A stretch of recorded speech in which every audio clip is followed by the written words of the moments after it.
So I was a pretty carefree, joking kid, happy-go-lucky kid. I loved making people laugh. And then we started making some moves, just moving different homes, moving different churches. My friendships became smaller and smaller, and I became more and more isolated.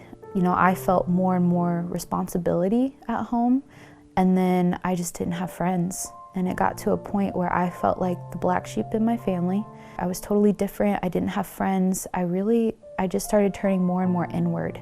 Those lies of you're not good enough, you're not a Christian enough, you're not saved enough, started then. I graduated, what would be on time, age 18. I was accepted into Bible college, and I went, and I felt like this is it. Life was manageable at that point. I'm gonna get out of here, things are gonna be great. And so going there is gonna be, that's the ticket, that's where I'm gonna be.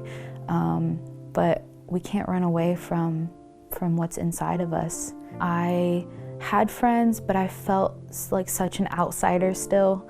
I felt worthless. I compared myself to everyone around me. I had heard about Mercy from a peer in school, and I looked at her and I was like, that is for girls who are dying. That is not for me. And she looked at me and she said, Breanne, you are dying. She had such seriousness on her face that it really hit me.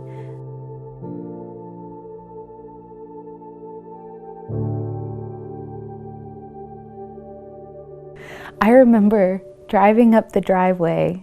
My friend had come with me, and we got in the parking lot, and I remember looking at her and saying, please don't make me go in.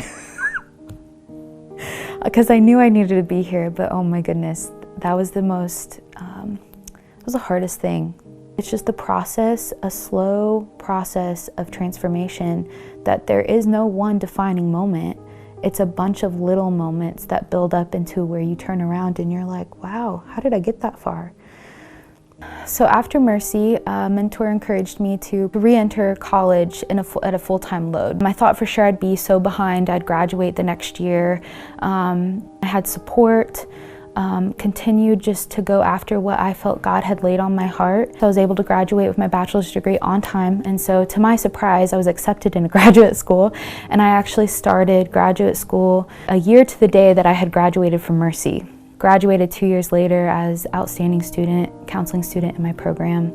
Went home, started serving in my local church as a youth leader, got a job as a mental health therapist at a residential treatment facility for kids and teens. I'm now licensed in the state of Indiana as a mental health counselor. And so I work day in, day out, church, and just career-wise, it's all ministry. It's all going in, speaking truth to young people. I've been able to go to Kenya twice. It's just been amazing to see how God has led me. And if you choose to allow the Lord to work in you and through you and beside you, then He's gonna lead you and He's gonna guide you and He's gonna bless you.